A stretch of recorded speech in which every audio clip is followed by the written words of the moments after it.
네, 감사합니다. 봉독해 드린 빌레몬서 1장 15절로 19절의 말씀을 중심으로 사랑의 결과, 제목을 같이 하십시다. 사랑의 결과.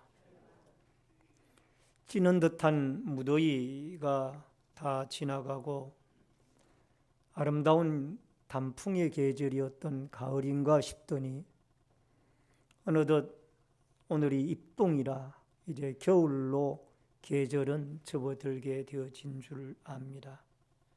참으로 세월이 빠르다라는 것을 실감하게 되어지고, 특별히 오늘 우리는 이 빌레몬서를 통해서 우리의 가슴을 따뜻하게 하는 이 사도 바울을 통한 그 주님의 사랑을 우리가 마음속에 담아보면서 빌레몬과 오네시모와의 관계 속에 나타난 바울의 마음 속에 담겨져 있는 예수 그리스도의 십자가의 뜨거운 사랑이 오늘 입동으로 들어서서 겨울철로 들어서는 여러분과 저의 마음을 녹이고 다시 한번 우리의 심령을 달구어 뜨거운 믿음의 사람, 사랑의 사람, 그리스도의 사람들로 우리의 삶에 도전을 주고 변화를 주는 축복의 귀중한 시간이 되어질 수 있기를 주의 이름으로 축원합니다.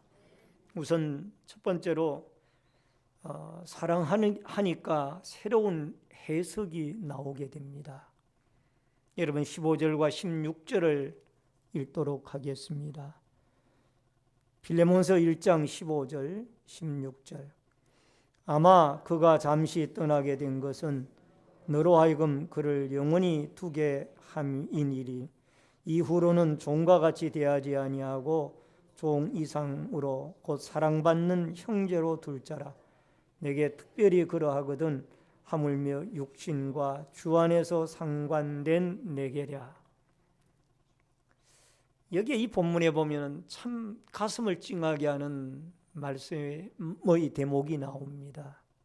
그건 다름이 아니라 사도 바울이 오네시모가 빌레몬을 떠나온 것에 대해서 표현하기를 그가 도망쳐 나온 사람이 아니고 잠시 동안 주인의 곁을 떠나오게 되어진 사람이라. 왜? 영원히 당신 곁에 두기 위하여. 여러분 사실상 실제적으로 보면은 이 오네시모는 빌레몬과의 주종 관계에 있는 사람이고 또 노예였습니다. 로마 시대 때의 노예라는 것은 실제적으로 가정의 한 가재도구에 지나지 아니할 정도로 그런 어떤 주종의 관계가 형성이 되어져 있는 상황이었습니다. 그런데 아마 직설적인 표현으로 그대로 이야기를 한다라면은 너에게서 도망쳐 나온 오네시모가 이렇게 이 사도 바울이 이야기를 해야 마땅합니다. 그런데 바울은 오늘 그렇게 말하지 않았어요. 놀라운 것은 뭐라고 이야기를 하는 거 아니? 아마 그가 잠시 떠나게 된 것은 너로 하여금 그를 영원히 두게 하려 함이리니. 여러분 이 15절의 한 말씀 속에는 사도 바울의 마음속에 있는 그리스도의 사랑이 듬뿍 담겨져 있다는 것을 보게 됩니다. 여러분 사람들은 다 웬만하면은 그 사람을 그대로 봐주기만 해도 그 사건을 직시하고 그대로 봐주기만 해도 고마운 건데 대부분 폄하해서 아니면은 과장해서 이야기하기 쉬운 것이 우리 인간사의 일상의 모습이거든요. 근데 바울은 그게 아니에요. 그가 노예로 있다가 탈출한 사람이었지만은 잠시 주인의 곁을 떠나온 사람. 따라하십시다. 잠시 주인의 곁을 떠나온 사람. 얼마나 그리스도의 사랑이 그 마음 속에, 그 말씀 속에 담겨져 있냐고. 이건 오네시모 한 사람을 그 인격을 존중하고 그리스도 안에서 거듭난 오네시모를 지극히 사랑하는 사랑의 마음이 있게 되어지니까 그가 이 사건을 바라보는 관점이 달라지게 된 거예요. 저는 이 말씀을 읽고 준비를 하면서 마음에 큰 감동을 받았습니다. 대사도 중에 사도인 사도 바울이 역시 그리스도께서 그에게 주신 은혜가 크고 아름답구나. 만약에 내가 그의 입장이라면 어떻게 이야기했을까? 그런 생각을 가지면서 많은 도전을 받게 돼요. 여러분, 창세기 45장에 보면은 이스라엘의 족장들에 대한 스토리들이 나오는데 그 가운데 아브라함의 4대 손자였던 요셉에 대한 이야기가 나옵니다. 여러분, 아브라함과 이삭과 야곱과 요셉, 우리가 알고 있는 대로 요셉은 여러분 형들에 의해서 그가 애굽의 노예로 팔려간 사람이에요.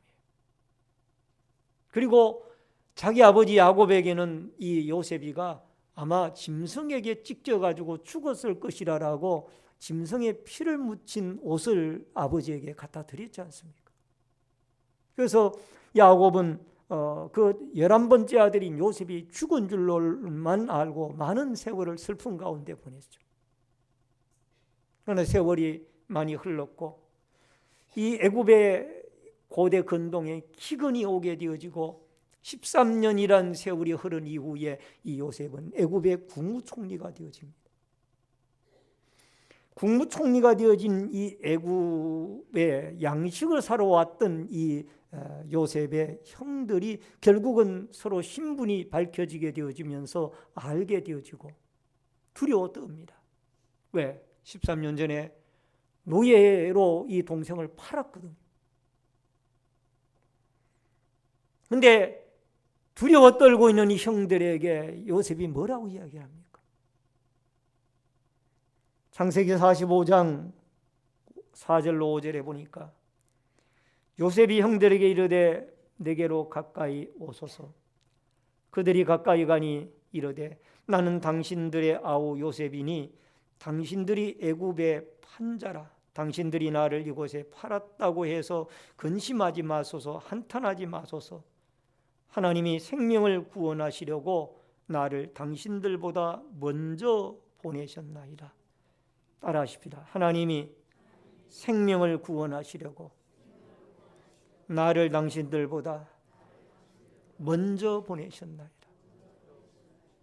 신앙의 사람이 되어지고 나니까 당신들이 13년 전에 나를 팔았지 않소? 그렇게 얼마든지 말할 수가 있는데 그는 달랐습니다. 근심하지 마소서.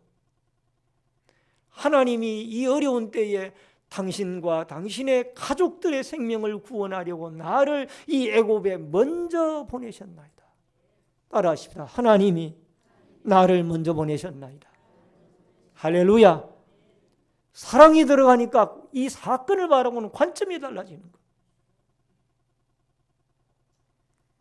오늘 사랑하는 성도님 여러분, 웬만한 사람 같으면 형들이 왔으니까 이제 13년 전에 그 나를 팔고 비참하게 만들었던 형들에게 보복해야지라는 생각을 가질 수도 있지만은 그게 아니라 형제들에게 용서와 사랑을 베풀면서 근심하지 마소서. 하나님이 이 어려운 때에 당신과 나의 생명을 구원하시려고 나를 먼저 보낸다. 여러분, 인생 우리는 하루하루에 많은 사람들과 또 일들을 만나며 살아갑니다. 그리스도의 사랑 안에서 사랑의 시각을 가지고 우리가 모든 매사를 바라본다라면 여러분, 시각이 달라지고 해석이 달라지고 판단이 달라지는 놀라운 역사들이 일어나게 되어질 줄로 믿습니다. 1862년 5월 6일 미국의 유명한 작가였던 데이빗 소로우라는 분이 세상을 떠날 날이 가까워졌습니다. 그는 다가오는 죽음의 기운을 느끼기 시작했습니다. 하지만 마지막까지 여유를 잃지 않고 자기 여동생에게 콩고드 강가 메리맥 강에서의 일주일이라는 책의 마지막 장을 읽어달라고 부탁을 합니다. 죽는 순간까지 그는 책을 읽고 있었습니다. 그리고 얼마의 시간이 지난 후 그는 숨을 거두기 직전에 작지만 분명한 목소리로 이제야 멋진 항해가 시작되는구나. 따라하십니다. 이제야 멋진 항해가 시작되는구나.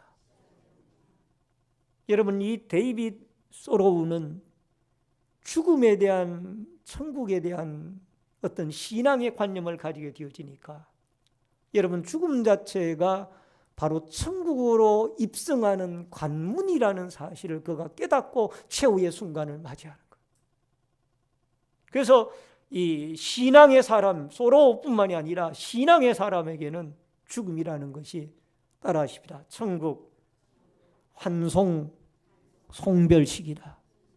아멘. 죽음이라는 게 천국 환송 송별식이라는 거예요. 이게 믿음의 시각으로 여러분 이 죽음이라는 자체를 바라보고 해석하게 되어지니까 그런 결론이 도출하게 되어진다. 우리는 죽음을 두려워하지 않습니까? 우리가 아픔, 병고를 두려워하는 것은 그 뒤에 죽음이라는 것이 기다리고 있기 때문에 죽음을 실제적으로 두려워하는 거지, 병고, 아픈 것도 문제지만 가장 중요한 것은 죽음 자체를 우리가 은연중에 두려워하고 있는 거예요. 그러나 신앙의 기독교 관점에서 바라보면 여러분과 저의 이 죽음이라는 그 순간은 바로 새로운 항해를 시작하는 출발점이라는 이 사실을 마음속에 기억하고, 이런 신앙의 관점, 신앙의 관점에서 이 미래를 해석해 나가는 아름다운 역사가 있어지기를 주의 이름으로 축원합니다. 고린도전서 1장 18절에 십자가의 도가 멸망하는 자들에게는 미련한 것이요 구원을 받는 우리에게는 하나님의 능력이라. 십자가에 매달린 예수 그리스도가 그 당시에 1세기에 그 안 믿는 유대인들이나 헬라인들이 바라보기에는 상당히 어리석은 죽음을 죽은 거고 실패의 죽음을 죽은 것이라고 그렇게 생각이 되어진 거예요. 근데 믿음의 관점으로 바라보니까 십자가에 매달린 예수 그리스도야말로 이 죄인 가운데 모든 인류를 구원하는 하나님의 능력이요 하나님의 위대한 권능이라는 사실을 깨닫게 되어진 줄로 믿습니다. 여러분도 저도 십자가에 매달린 예수 그리스도를 하나님이 인간을 구원하는 죄와 사망 가운데서 여러분과 저를 구원하는 위대한 구원의 도구요 능력이라는 사실로 믿음의 아름다운 관점에서 이 십자가 사건을 받아들이고 해석할 수 있는 여러분과 제가 되어줄 수 있기를 주의 이름으로 축원합니다. 여러분, 우리는 우리의 남은 날들 살아갈 때에 오늘 사도 바울이 오네시모를 바라보았던 이 사랑의 관점, 이것이 우리에게 있는가? 다시 한번 우리 자신을 여러분과 제가 돌아보고 모든 매사를 그리스도의 십자가의 사랑의 관점에서 이해하고 해석하고 받아들이고 또 살아가는 이 아름다운 사랑의 공동체와 새로운 축복과 관점의 아름다운 신앙생활이 시작되어질 수 있기를 주의 이름으로 축원합니다. 그 다음에 크게 두 번째로 사랑하니까 친구라고 여길 수가 있었습니다. 17절을 같이 읽습니다. 다 같이 읽습니다. 그러므로 내가 나를 동역자로 할진대 그를 영접하기를 내게 하듯 하고, 여기에 동역자라는 말이 나옵니다. 동역자라는 말은 헬라 원문에 보면 코이노노스라고 되어 있습니다. 원형이 그렇게 되어 있어요. 이 코이노노스라고 하는 헬라어 단어는 어떤 뜻을 가지고 있는 거 아니? 따라하십시다. 동료, 동역자, 친구, 이런 뜻이 이 코이노노스라고 하는 단어 속에는 들어 있습니다. 그러니까 이 사도 바울과 빌레몬의 관계를 우리가 정립해 보면은 실제적으로 스승과 제자의 관계입니다.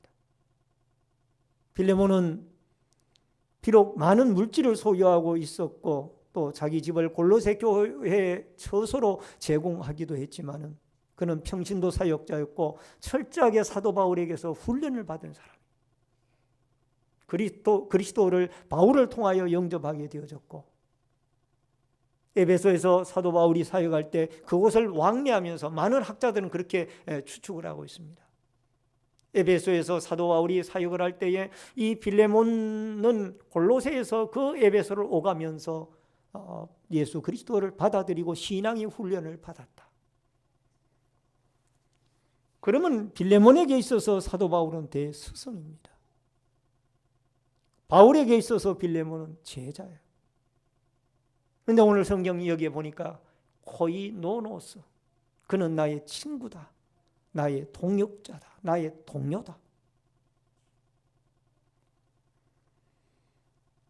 바울은 친구처럼 친근한 관계로 오늘 여기에 빌레몬을 소개하고 있습니다. 따라하십시다. 친구처럼 친근한 관계로 소개를 하더라.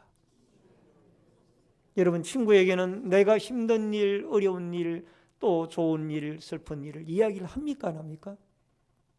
아마 친한 친구 관계라면 다 이야기를 합니다. 내가 힘든 일, 어려운 일, 또 즐거웠던 일, 기쁜 일, 슬픈 일. 그게 친구 관계죠. 근데 이 바울은 이 오네시모와의 빌레몬과의 관계를 친구 관계로 그렇게 이야기합니다. 어려운 문제, 또 슬픈 문제, 고통스러운 문제들을 서로 나누는 것. 요한복음 15장 14절에 너희는 내가 명령하는 대로 행하면 곧 나의 친구라. 예수님도 제자들을 가리켜서 나의 친구라라는 표현을 썼습니다. 또 요한복음 14장 14절에 보니까 내 이름으로 무엇이든지 내게 구하면 내가 행하리라. 내가 친구이기 때문에 너희들이 이제 가까운 관계가 이 라포의 관계가 형성이 되어졌기 때문에 너희들이 내 이름으로 무엇이든지 구하면은 내가 응답하리라. 여러분, 사역자에게도 동역자가 필요합니다. 성도들 간에도 서로가 서로의 친구가 되어져야 될 거고요. 주의 종과 성도들 관계에도 서로 동력하는 동력자의 관계가 형성이 되어져야만 합니다. 여러분, 사역자는 사역자고 성도는 성도다, 이렇게 이분법으로 구분을 지으면 하나님의 공동체가 힘들어진다는 거죠. 성도는 목회자를 돕는 동역자이고, 목회자는 성도들과 함께 생사고락을 나누어가며 어려움을 같이 해가고 기도하며 또 양육해 나가며 사랑하고 아름답게 섬겨가는 이 동역의 관계, 코이노노스의 관계가 잘 이루어질 때 바로 효과적인 하나님의 나라를 세워나가고 확장시켜 나갈 수 있을 줄로 믿습니다. 어느 한 교회에서, 큰 교회에서 있었던 일입니다. 목사님께서 엘리베이터를 이용을 해서 이제 목적지 가고자 하는 층에 가고자 하기 위하여 엘리베이터를 향해서 걸어가는데 그 엘리베이터 앞에 어느 한 성도님이 서 계셨습니다. 근데 엘리베이터에 가까이 가서 보니까 그분이 안 계셔서 계단으로 내려가고 계셨어요.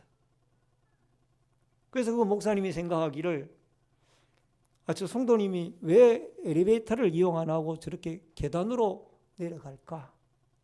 그 생각을 하면서 목사님과의 관계가 많이, 그분과 그 성도와 목사님과의 관계에 특별한 일이 있는 것도 아닌데 그냥 어려워하는 거예요.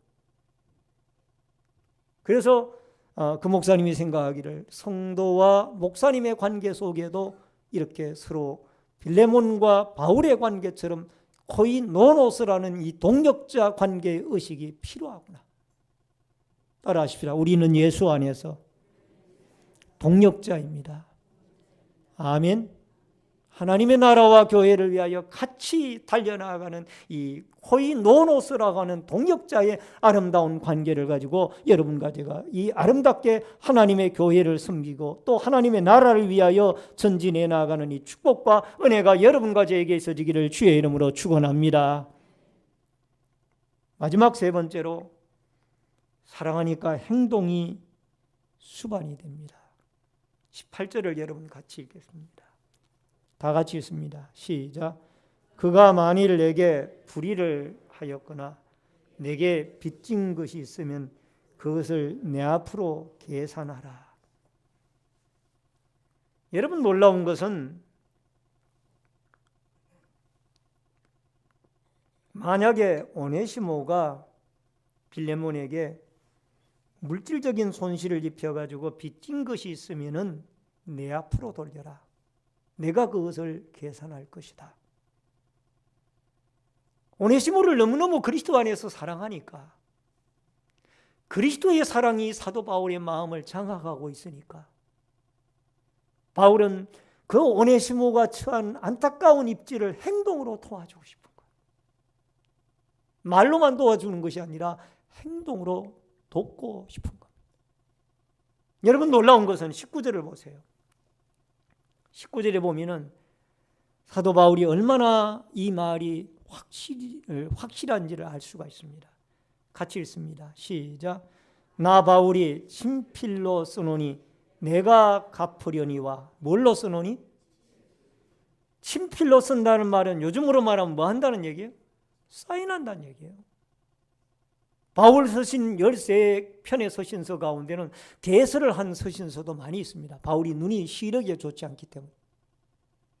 그런데 이 친필로 내게 쓰노니 내가 갚으려니와, 바울이 사인하겠다고 말이에요.